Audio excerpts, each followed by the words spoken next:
తెలుగు రాష్ట్రాల్లో అతిపెద్ద lift manufacturer lifts ట్రై.com dealership కూడా ఇవ్వబడును.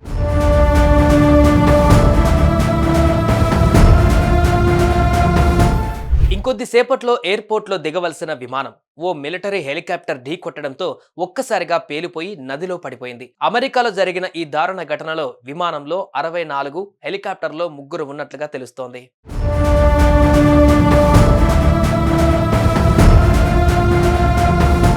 కొద్ది సమయం ఆ విమానం ఎయిర్పోర్ట్ సమీపానికి వచ్చేసింది. ప్రయాణికులందరూ దిగేందుకు రెడీగా ఉండాలని ఎయిర్ హోస్టెస్ అనౌన్స్మెంట్ కూడా చేసేసింది.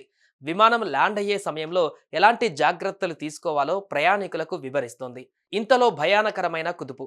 60 మంది ప్రయాణికులు, 4 సిబ్బందితో కదులుతున్న ఆ విమానం ఒక్కసారిగా ముక్కలైంది. అమెరికా కాలమానం ప్రకారం రాత్రి 8:30 గంటల సమయంలో ఈ దారుణం చోటు చేసుకుంది. పిఎస్ఏ ఎయిర్లైన్స్కు చెందిన ఈ విమానం కాన్సాస్లోని విషిటా నుంచి వాషింగ్టన్కు బయలుదేరింది.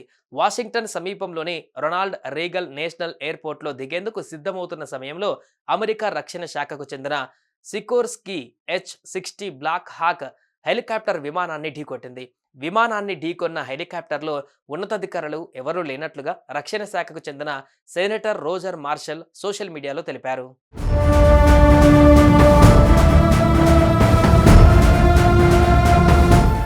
ఘటన విషయం తెలిసిన వెంటనే పోలీసు అధికారులు, రెస్క్యూ సిబ్బంది ఘటనా స్థలానికి చేరుకున్నారు. సహాయక చర్యలు చేపట్టారు. నదుల నుంచి కొన్ని మృతదేహాలను వెలికితీశారు. ఈ ప్రమాదంలో ప్రాణ నష్టం ఎంత అన్న దాని మీద ఇంకా స్పష్టమైన సమాచారం లేదు. ఈ ఘటనపైన అమెరికా అధ్యక్షుడు డొనాల్డ్ ట్రంప్ తీవ్ర దిగ్భ్రాంతి వ్యక్తం చేశారు. అమెరికా ఉపాధ్యక్షుడు జేడీ వాన్స్ ఈ ప్రమాదం నుంచి ప్రయాణికులందరూ సురక్షితంగా బయటపడాలని ఆయన ఆకాంక్షించారు.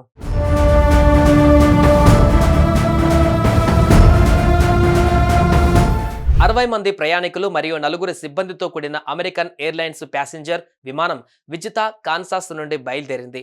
మరియు US army Black Hawk helicopter బుధవారం సాయంత్రం రీగన్ నేషనల్ ఎయిర్పోర్ట్ సమీపంలో ఢీకొని పొటోమాక్ నదిలో కూలిపోయినట్లుగా చట్ట అమలు అధికారులు తెలిపారు.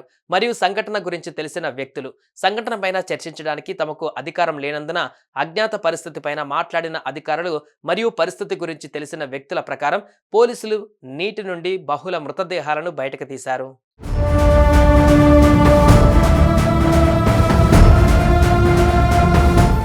ఢీకొన్న సమయంలో కనీసం 3 అమెరికా సైనికులు హెలికాప్టర్లో ఉన్నారని సీనియర్ రక్షణ అధికారి తెలిపారు. ఆ సమయంలో యుఎస్ సీనియర్ నాయకులు ఎవరూ బ్లాక్ హాక్ హెలికాప్టర్లో లేరని అధికారి తెలిపారు.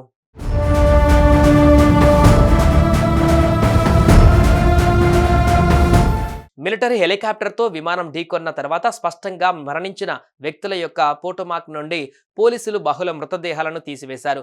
పరిస్థితి గురించి తెలిసిన వ్యక్తుల ప్రకారం వారు సంఘటన గురించి చర్చించడానికి అధికారం లేనందున అజ్ఞాత పరిస్థితిపై మాట్లాడారు.